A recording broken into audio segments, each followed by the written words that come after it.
Descobertas antigas são fascinantes, pois nos levam para um mundo antigo antes nunca explorado, de tumbas amaldiçoadas até o primeiro ser humano. Quer conhecer mais? Então vamos lá. Tumba amaldiçoada. A tumba de Tutankhamon é uma das descobertas arqueológicas mais famosas e importantes do século XX. Aqui estão algumas curiosidades detalhadas sobre a tumba e o faraó Tutankhamon. A tumba foi descoberta em 1922 por um arqueólogo britânico, no Vale dos Reis, no Egito. A descoberta atraiu enorme atenção internacional e despertou grande interesse no Antigo Egito. A tumba de Tutankhamon é relativamente pequena em comparação com outras tumbas reais do Egito Antigo. Ela consiste em 4 câmaras principais: a antecâmara, a câmara anexa, a câmara do tesouro e a câmara funerária. A tumba foi encontrada praticamente intacta, o que permitiu a descoberta de um tesouro impressionante. Mais de 5.000 objetos foram encontrados dentro da tumba, incluindo móveis, joias, roupas, armas, artefatos religiosos e objetos do cotidiano. A máscara funerária de Tutankhamon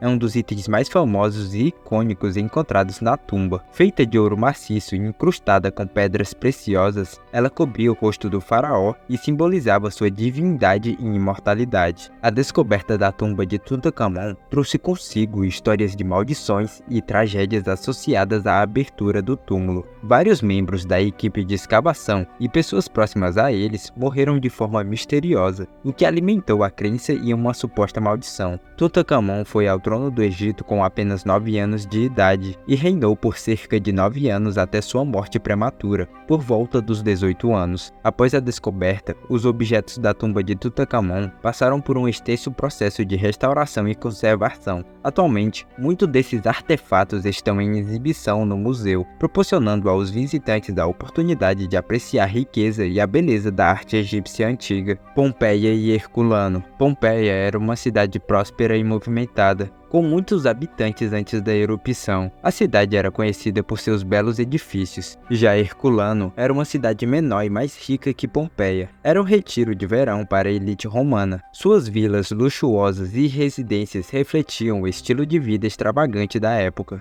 Ambas as cidades possuíam uma arquitetura romana típica, com edifícios públicos, templos e teatros estruturados. Muitos desses edifícios possuíam esculturas que revelavam detalhes sobre a vida, crenças e gostos estéticos dos antigos romanos. A erupção do Monte Vesúvio cobriu Pompeia e Herculano com uma espessa camada de cinzas vulcânicas. Isso ajudou a conservar os edifícios, artefatos e até mesmo corpos humanos de uma forma única. As escavações em Pompeia começaram no século XVIII, enquanto em Herculano só foi descoberto no século XIX. As escavações continuam até hoje, revelando muitos detalhes sobre a vida nessas cidades antigas. Visitar Pompeia e Herculano hoje em dia é como fazer uma viagem no tempo e experimentar a grandiosidade e a tragédia do passado. É um testemunho fascinante da preservação histórica e arqueológica. Pedra de Roseta. Essa pedra é uma das descobertas arqueológicas mais importantes da história, pois desempenhou um papel crucial na decifração dos hieróglifos egípcios. A Pedra de Roseta foi descoberta em 1799 por soldados franceses durante a ocupação do Egito por Napoleão Bonaparte. Ela foi encontrada na cidade de Roseta, no delta do Nilo. A pedra é um fragmento egípcio datado do ano de 196 a.C.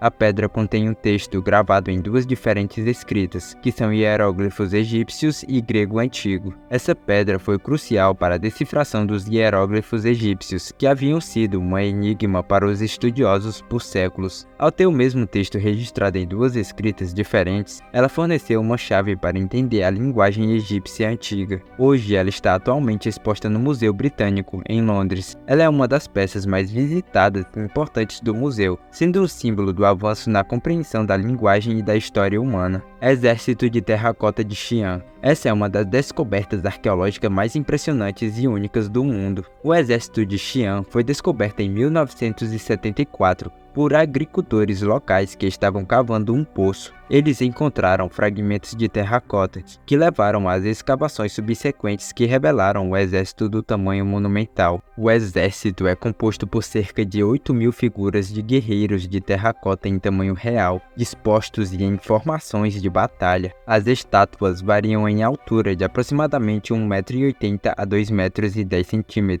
e são feitas de argila cozida. Além dos guerreiros, o exército inclui também outros tipos de figuras, como arqueiros, oficiais, cavaleiros e até mesmo figuras de animais, como cavalos de guerra. Cada figura é única, com características faciais, penteados e uniformes distintos. Cada figura de terracota foi esculpida e pintada individualmente à mão. Os detalhes são impressionantes, desde as expressões faciais e penteados até os trajes e armas. O exército de Xi'an foi construído para proteger o primeiro imperador da China, Qin Shi Huang, em sua vida após a morte. Ele acreditava que essas estátuas o acompanhariam e protegeriam no mundo espiritual. As estátuas são organizadas em formações militares realistas, com diferentes posições e funções. Elas são agrupadas em 3 poços principais, cada um representando uma divisão específica do exército. O exército de Xi'an é uma peça fundamental na história da China e uma das maiores descobertas arqueológicas do século XX. Hoje, esse exército é uma atração turística de renome mundial e uma maravilha arqueológica que continua a encantar e intrigar os visitantes até hoje. Manuscritos do Mar Morto. Esses manuscritos são uma coleção de textos antigos descobertos em 1947 e 1956 em cavernas próximos ao Mar Morto, no atual território de Israel. Os manuscritos do Mar Morto foi descoberto por um jovem em 1947 enquanto procurava por uma cabra perdida. Ele encontrou uma caverna contendo jarros de cerâmica que continham rolos de pergaminhos, que posteriormente se tornaram conhecidos como os manuscritos do Mar Morto. A coleção desses manuscritos inclui uma variedade de textos abrangendo diferentes gêneros literários e temas. Entre eles estão cópias de livros bíblicos como o livro de Isaías. Acredita-se que tenham sido produzidos pela comunidade judaica que habitava a região durante o período do Segundo Templo, cerca de 530 a.C. a 70 d.C. Essa comunidade era possivelmente um grupo religioso que se afastou do judaísmo dominante da época. Os manuscritos foram preservados em excelente estado devido às condições climáticas únicas da região. A baixa umidade, o ar seco e a falta de luz nas cavernas contribuíram para a conservação dos pergaminhos por mais de 2 milênios. Esses pergaminhos são uma fonte inestimável de conhecimento histórico, religioso e cultural. Caverna de Altamira. A caverna foi descoberta em 1868 por um caçador e seu filho. No entanto, suas pinturas não foram imediatamente reconhecidas como arte pré-histórica, e somente em 1979 um arqueólogo realizou escavações e pesquisas mais aprofundadas no local. As pinturas da caverna de Altamira datam do Paleolítico Superior, cerca de 36 mil anos atrás. Elas foram criadas pelos antigos habitantes da região, conhecidos como Paleolítico Antigo. As paredes e o teto da caverna estão cobertos por pinturas de animais, principalmente bisões, cavalos, veados e javalis. A caverna tem uma extensão de aproximadamente 270 metros, mas apenas alguns trechos contêm as famosas pinturas. Devido à sensibilidade das pinturas, às mudanças ambientais